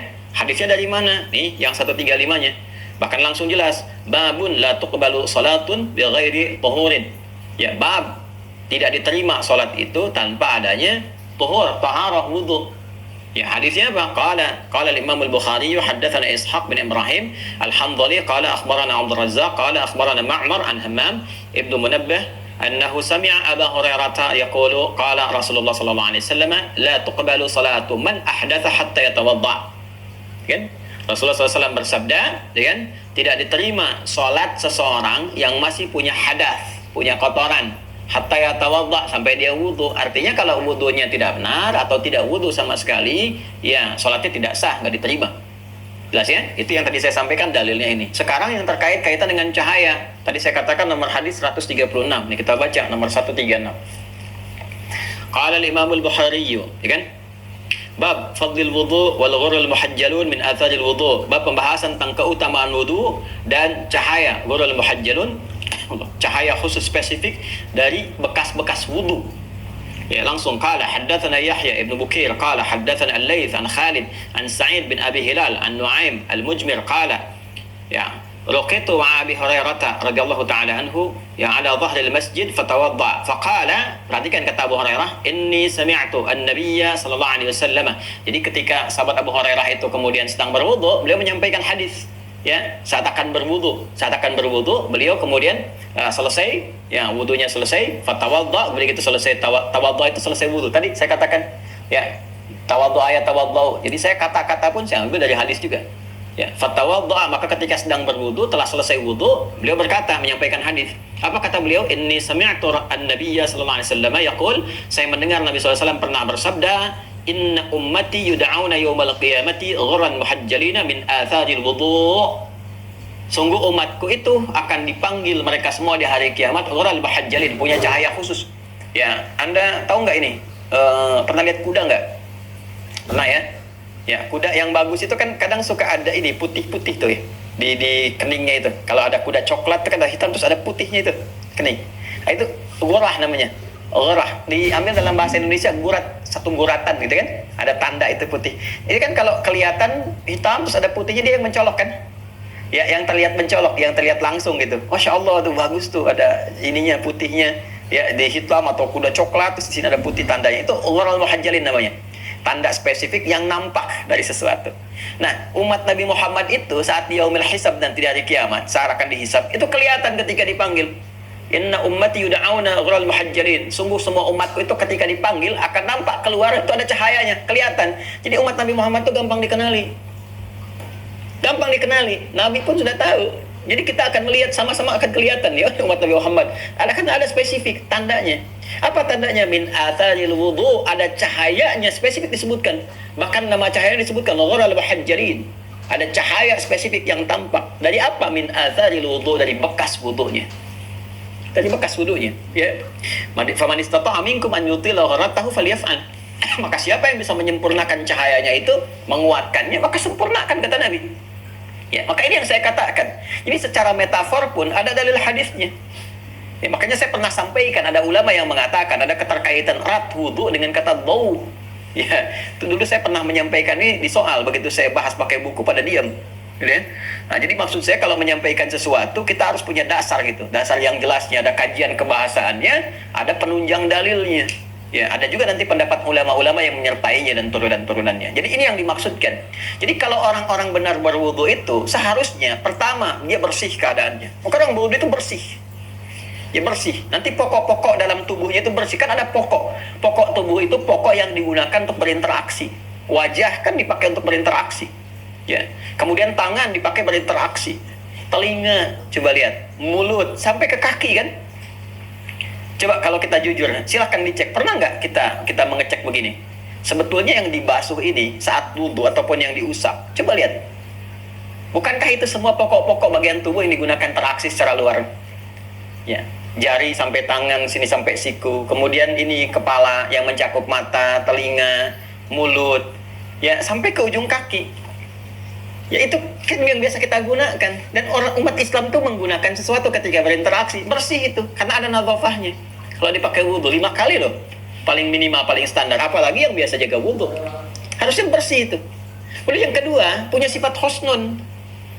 Ya, wadau, ada pancaran cahaya kebaikannya, harusnya baik. Jadi orang berwudu itu, maaf ya, orang berwudu itu bukan sekedar bersih luarnya, tapi bagian dalam yang menyertai fungsi-fungsi fisikal ini pun bersih, suci. Makanya kalau orang benar wudunya, itu bukan cuma wajahnya yang bersih, tapi ada cahaya kebaikan. Yang makna metafornya, sifat-sifat baik itu nampak di wajah. Apa diantaranya? Telinga, karena sering dibasuh, fisik luarnya bagus, tapi juga fungsinya bagus. Mendengarnya yang baik-baik, ya kan? Mata, melihatnya yang baik-baik. Mulut dikumur-kumur kan yang kotornya keluar secara fisikal, itu baru nadhafah. Tapi wudu kan bukan nadhafah saja, dia taharah. Maka bukan sekedar membersihkan yang di luar secara fisikal, tapi fungsi mulut pun jadi bersih, jadi suci. Kalau mulut itu suci, bersih fungsinya, maka tidak akan keluar pulsa-pulsa yang kotor. Ya, celaan-celaan, makian dan sebagainya nggak akan keluar itu. Kenapa? Karena wudu. Jadi kalau cuma membersihkan kumur-kumur keluar, istinsyak, ya, sampai semua keluar, itu yang kotornya keluar secara fisikal. Tapi lisannya masih suka berkata yang kotor misalnya, itu belum wudu, belum taharah namanya. Ya, karena itu kalau kita ngaji lebih dalam, ini hadis Muslim disebutkan, kata Rasulullah SAW, ketika seorang itu berwudu, maka dengan basuhan yang melekat pada bagian tubuhnya itu, kotoran-kotorannya bersamaan dengan jatuhnya air itu kotoran-kotoran hadas dalamnya itu keluar juga, gugur juga dosa-dosanya yang melekat pada perangkat wudu itu. Kalau dosa berbicara tentang bagian dalam, kalau kotoran hadas bicara tentang bagian luar. Jadi wudu membersihkan hadas, aspek nadhafah bagian luarnya, sekaligus membersihkan bagian dalamnya. Begitu jatuh tetesan air itu bersamaan dengan jatuhnya, itu gugur pula dosa-dosanya. Harusnya begitu kata Nabi. Dosa yang melekat pada lisan, dosa yang melekat pada mata, pada telinga sampai kaki. Terus kalau dosanya sudah gugur, dosa itu kan lekat dengan kesalahan. Artinya kalau dosanya gugur, salahnya gugur. Yang muncul solehnya. Salah kan lawannya soleh. Jadi saling memengaruhi. Kalau salahnya itu gugur, ya soleh yang naik. Kalau solehnya ditekan, salahnya yang naik. Ya karena itu, coba teruskan lagi ya. Jadi kalau kita ngajinya dalam, enak gitu. Coba teruskan. Ya ini di awal diterangkan, di pertengahan wudu kata Nabi dijelaskan. Harusnya orang wudu bukan cuma bersih luarnya, kata Nabi dosanya itu gugur juga yang melekat pada dirinya. Kemudian yang paling menarik apa? Setelah selesai wudu pun kan kita berdoa kan? Coba masih ingat gak doanya? Pertama mengonfirmasi iman. Awas, mengonfirmasi iman, karena wudhu bagian dari iman, kan panggilannya iman, ya ayyuhalladzina amanu. Maka konfirmasi dulu imannya. Masih ingat iman itu apa? Konfirmasinya syahadat kan? Konfirmasi iman itu syahadat. Asyhadu an la ilaha illallah wa asyhadu anna Muhammadar Rasulullah SAW. Ya, itu syahadat kan? Setelah itu apa? Allahumma ja'alni minat tawwabina wa ja'alni minal mutatahhirin. Ya kan? Kalau kita mau mintakan lebih, waj'alni min ibadikas shalihin. Ya, perhatikan. Allahumma ja'alni minat tawwabin. Ya Allah, mohon jadikan, setelah bersyahadat, ya kita katakan, ya Allah, mohon jadikan aku termasuk orang taubat. Tawwabin itu kan jamaah dari tawwab. Ya Allah, mohon jadikan aku termasuk orang taubat. Sekarang apa hubungannya wudhu dengan taubat? Kok bisa baru selesai wudhu, tapi doanya doa taubat? Ini coba deh, sampai pahami ke situ. Jangan-jangan selama ini dibacakan, tapi kita nggak pahami. Bukan kita, maaf, tapi nggak dipahami isinya. Ya? Allahumma ja'alni minat tawwabin. Ya Allah, mohon jadikan aku termasuk orang taubat. Disebut taubat itu kan kalau mengakui kesalahan, menyesalinya, dan berjanji tidak mengulangi. Jadi dalam wudhu itu ada proses taubat. Sedangkan taubat itu adalah pendidikan rohani yang mengarahkan yang sayyi menjadi hasan, husnun. Menjadi husnun. Ini. Jadi proses taubat itu larinya ke sini.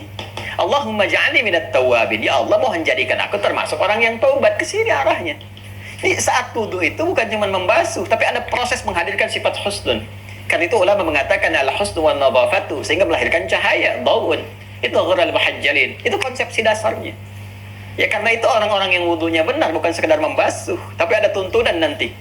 Ya, coba deh kalau mau lebih jeli lagi nanti saat masuk prakteknya. Ya, wajah tuh yang di mana yang dimasuh, ya, yang dibasuh kenapa itu? Tangan sampai siku, kenapa bukan siku ke tangan, tapi tangan ke siku? Ya, ini lompatannya sedikit lompatan. Ini ada hikmahnya semua dan terurut kan? Kan ini yang kita pelajari, makna, cara, hikmah. Ya, coba lihat tuh, kenapa tangan sampai siku? Wa aydiyakum ilal marafiq, bukan siku ke tangan. Ini urutannya kan urutan interaksi, aktivitas pekerjaan kita. Yang biasa kita gunakan kan jemari. Ya. Jemari ini paling banyak digunakan, makanya dibasuh ini dulu sampai sini. Bahkan di awal-awal sudah dibersihkan begini, di selai-selai takhallal. Ya, kenapa tangan sampai siku bukan siku ke tangan? Karena umum yang digunakan yang ini. Kan Anda kalau mau ngetik di komputer pun sekarang tuh lagi di kolom chat, kan ngetiknya bukan begini. Tapi begini tuh. Ayo, siapa yang komen ini itu yang tidak baik, yang masih memunculkan prasangka jelek, saling mencaci macam-macam, kan ini perbuatannya. Maka ini dibasuh, tuh dibersihkan, sampai ke sini, tuh kan, ke sini tuh dibersihkan. Karena ini engselnya di sini nih, ya, ini yang menggerakkan nih dari sini nih, ini yang mendorong dari atas nih, sini tuh, terus jelas sekali dalam Islam itu. Ini ke sini ada namanya kafun, ini rusgun ada namanya, ini mirfak ada namanya, ini ada namanya katifun sampai ke sini, dan semua spesifik. Ini nih, jadi kalau wudhunya benar, bersih, tangan nih bersih tuh, ya, jadi hand sanitizer alami itu wudhu tuh, udah selesai tuh, ya, peduli lindungi pada tanganmu, peduli duniamu dan lindungi akhiratmu, itu tuh, aktifkan aktivasi wudhunya dengan baik tuh. Coba ini kalau benar ini, bukan cuma bersih luarnya, tapi ini suci toharah dari sifat-sifat buruk yang menyertainya. Nggak ada ini ngetik yang jelek-jelek lagi, nulis yang buruk, yang baik-baik gitu. Lisan bicara, mata melihat, sampai ke ujung kaki. Demi Allah saya katakan, kalau umat Islam benar-benar mempraktekkan sinyal imannya, wudhu yang benar aja, baik semua kehidupan itu. Baik. Karena spiritnya itu. Makanya kalau sudah suci dalamnya, bersih luarnya, nikmat bertambah. Nikmat bertambah. Nikmat mata itu kan ketika digunakan pada yang baik, terasa enaknya. Lisan kalau biasa bicara yang baik itu terasa nikmatnya, punya lisan itu ya, Allah titipkan. Ya, semua kalau digunakan pada yang baik itu terasa nikmatnya. Makanya ketika Allah tutup ayat wudhu itu, Allah jelaskan, aku mintakan kalian wudhu itu untuk menyucikan diri kalian, membersihkan dan menambah nikmat kepada kalian.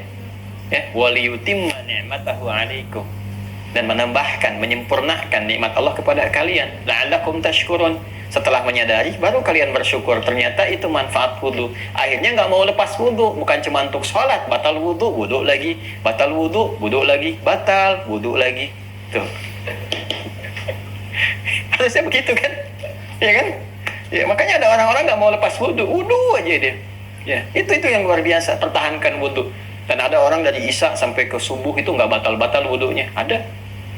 Ya, Imam Abu Hanifah 40 tahun punya kebiasaan itu. Imam Asy-Syafi'i itu punya kebiasaan itu. Wah, itu nggak mudah lah. Ya, kita kan mencoba untuk mempertahankan itu. Ya, tapi mempertahankan yang dimaksudkan adalah mempertahankan secara syariat wudhunya saat yang bersamaan ini hikmahnya. Ya, pertahankan kebaikan-kebaikannya. Jadi orang malu lah minimal takut batal wudhunya. Ya, bukan cuma yang fisikal ditahan-tahan saja, yang metafisik juga metafornya ditingkatkan. Jadi ini yang dimaksudkan hikmahnya berwudhu. Jadi wudhu itu hikmahnya selain menghadirkan kebersihan bagian luarnya secara fisikal, juga menghadirkan kesucian dalamnya. Ya, ini secara kiasan sehingga di akhirat muncul cahaya-cahaya itu, cahaya kebaikannya. Jadi wujudnya begitu berupa pahala, makanya ada kaitannya. Orang wudhu kan bertobat tuh, jadi baik, ada pahala. Nah, ini yang biasa dipakai jadi baik itu, ini cahayanya. Cahaya itu yang nampak nanti secara fisikal saat di akhirat. Karena hasil dari wudhunya ada, bukan cuma basuh-basuhnya. Bukan cuma basuh-basuhnya. Ya, tapi dari basuhan ini bertransformasi kepada taharah, kebaikan fungsinya. Ketika fungsinya secara fungsional bagus, ini melahirkan cahaya di hari kiamat. Tuh, Masya Allah, mata Nabi Muhammad. Di wajahnya ada cahaya, tangannya ada cahaya, kakinya ada cahaya. Ya, karena hasil dari kebaikan itu ghural muhajjalin. Inna ummati yud'auna yawmal qiyamati ghural muhajjalin min atharil wudu'. Ya. Wa man istata'a an yutila ghurratahu falyaf'al. Itu diriwayatkan oleh Imam Al-Bukhari di sahabat Abu Hurairah. Ini hikmahnya. Ini maknanya. Sekarang sudah berapa banyak orang yang berwudu yang memahami dan mengamalkan ini. Makanya berlatih. Kalau sudah wudu, ini tahan. Mau bicara yang kotor, wudu. Ya, melihat yang tidak baik, palingkan, berwudu sampai ke ujung kaki. Jadi itulah umat mutawaddi. Karena itu orang Arab menyebutkan orang-orang yang baik pandangannya, ya ada aura-aura kebaikan, ya husnun, ya dan menghadirkan satu aura yang mulia, bagus, ada cahaya-cahayanya. Itu orang Arab menyebutnya dengan wadi al-wajhi. Wadi al-wajhi. Ya, kalau Anda buka kamus-kamus itu ya, bahasa Arab itu Anda temukan ada kata wadi al-wajhi. Ya. Wadi al-wajhi. Wajahnya ada cahayanya, ada aura kebaikannya, itu kan? Nah, mau dikaitkan ya ke sini turunan katanya tuh.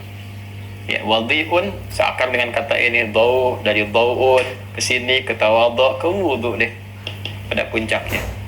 Nah, sekarang apakah semua orang berwudu akan mendapatkan nilai-nilai kebaikan tadi dari sifat taharahnya? Belum tentu kalau tidak benar caranya. Karena itu dengan menyempurnakan cara sesuai ditunjukkan oleh Al-Quran, dijelaskan oleh Nabi Sallallahu Alaihi Wasallam, disampaikan kepada kita oleh para ulama, maka berpotensi mendapatkan makna-makna yang diterangkan tadi, hikmah-hikmah yang dijelaskan tadi, kan? Sehingga dengan itu kita merasakan kesempurnaan dari proses pemantapan sebelum sholat secara fisiknya bersih, akal fikirnya juga sudah segar, rohaninya juga sudah kuat dan siap dibawa untuk sholat. Pertanyaannya, bagaimana cara ini wudhu yang dimaksudkan? Seperti apa kita memprosesnya dari awal sampai akhirnya sehingga merasakan kenikmatan-kenikmatan yang tadi diisyaratkan. Itu bahasan kita di pertemuan berikutnya. Saya ingin kita memahami dasarnya dulu sehingga dengan pemahaman dasar ini jadi mengerti kita mengapa kita harus berwudu dengan sempurna sehingga tidak terjadi lagi alih-alih kepala yang dibasuh, rambut yang diutak-atik, kan? Alih-alih kaki yang dibasuh dengan sempurna cuma disodorkan ke keran air sehingga terasa cipratannya dan sholatnya pun cuma mendapatkan cipratannya aja gitu ya, tidak mendapatkan kehusyuannya. Ini kurang lebih bahasan yang tertuang dari papan tulis yang Anda bisa cek dari mana saya awal menulisnya dengan melihat kembali tayangan video dari awal sampai dengan akhirnya. Masya Allah. Mudah-mudahan saat dihisap nampak tulisan ini ya bisa meringankan gitu kan. Jadi Anda kalau dihisap man terbuka di dalam kubur bertanya. Kalau udah butuh sih anak bisa jawabnya. Ya. Hari kiamat begitu dibuka catatannya tuh, buku catatan masih ada tuh, nampak tuh semuanya. Masya Allah. Kalau ditimbang mudah-mudahan kuat juga timbangannya. Ya. Allahumma tawakkal alaik insyaallah la haula wala quwata illa billah. Baiklah. Itu yang kita bahas. Besok kita akan coba contohkan. Mungkin tempatnya agak berbeda, karena saya ingin mulai praktekkan supaya lebih terasa gitu ya. Kalau kita begini-begini aja kan udah biasa itu. Tapi saya mungkin akan coba dibantu ya, tim dari teman-teman. Kita cari lokasi yang enak, mungkin di tempat wudhu, supaya kita bisa berbagi bagaimana cara membuka keran. Saya yakin sudah tahu cara membuka keran gitu ya. Tapi bagaimana memanfaatkan air yang mengalir itu yang jadi persoalan gitu kan. Kemudian juga kalau di bejana seperti apa, ukuran airnya berapa, air yang bagaimana yang harus dipakai wudhu. Kayaknya kita belum akan langsung ke praktek ini, butuh mukaddimah kedua. Kan kita kayak mukaddimah di kajian kita ini. Ini mukaddimah pertama, mukaddimah kedua, wudhunya pakai apa? Kan mau pakai cara nih. Cara berwudhu itu bagaimana? Apa yang digunakan? Kemungkinan sih ada mukaddimah lagi besok. Kemungkinan. Karena saat akan memulai wudhu itu kan harus ada perangkat. Perangkatnya apa? Nah itu butuh bahasan lagi. Kalau air yang bagaimana? Ya, air seperti apa yang bisa dipakai wudhu? Apakah semua air bisa dipakai wudhu? Apakah air kopi bisa dipakai wudhu? Ini kan suci, wudhu aja pakai air kopi. Ya silakan, menghitam kamu, kan? Maka apa yang bisa digunakan untuk wudhu? Nanti sifat-sifatnya apa? Ada air nih, tapi udah kena matahari nih, sehingga ada anget-angetnya seperti itu. Bisa nggak dipakai wudhu? Nah itu ada sifat-sifat sendiri. Istam tu detil, masya Allah. Fabi ayyi alai rabbikum atukadziban. Jadi semua dijangkau, sehingga nggak bisa nanya lagi. Makanya kalau sudah saya jelaskan, jangan ditanya lagi. Karena sudah jelas gitu semuanya itu. Anda tinggal putar video aja. Ya, sampaikan semua itu secara terurut. Nanti kita akan lihat. Jadi besok kayaknya kita akan masuk menjelaskan tentang jenis-jenis air dulu. Ya, jenis-jenis dan sifat-sifat air. Nanti termasuk debu. Ya, debu ya, awas. Ya, kalau nggak ada air pakai apa? Ya kan? Nah, kan harus dijelaskan juga. Nanti setelah itu baru kita masuk ke tata cara. Kalau waktunya masih ada, sekalian dijelaskan. Kalau waktunya memang masih ada, tapi tidak memungkinkan kita untuk membahas, maka kita akan kemudian lanjutkan di pertemuan berikutnya. Ini yang kita bisa sajikan di pertemuan kali ini. Semoga bermanfaat. Semoga Allah memberkahi, meridhai, dan menyayangi kita semua. Mohon maaf apabila ada yang kurang berkenan. Kalau ada yang kurang tepat, mohon disampaikan supaya bisa dikoreksi dengan pendekatan yang benar. Terima kasih. Allahumma taqabbal minna innaka antas sami'ul alim. وتب علينا إنك أنت التواب الرحيم اللهم اجعلنا مقيم الصلاة من ذريتنا يا أرحم الراحمين واجعلنا من أتباع سيدنا محمد صلى الله عليه وسلم ومن أمته الغر المحجلين اللهم يا أرحم الراحمين اجعلنا من المتوضئين التوابين واجعلنا من عبادك الصالحين وصلى الله على سيدنا محمد وعلى آله وصحبه أجمعين برحمتك ربنا آتنا في الدنيا حسنة وفي الآخرة حسنة وقنا عذاب النار وآخر دعوانا سبحانك اللهم وبحمدك نشهد أن لا إله إلا أنت نستغفرك ونتوب إليك والحمد لله رب العالمين السلام عليكم ورحمة الله وبركاته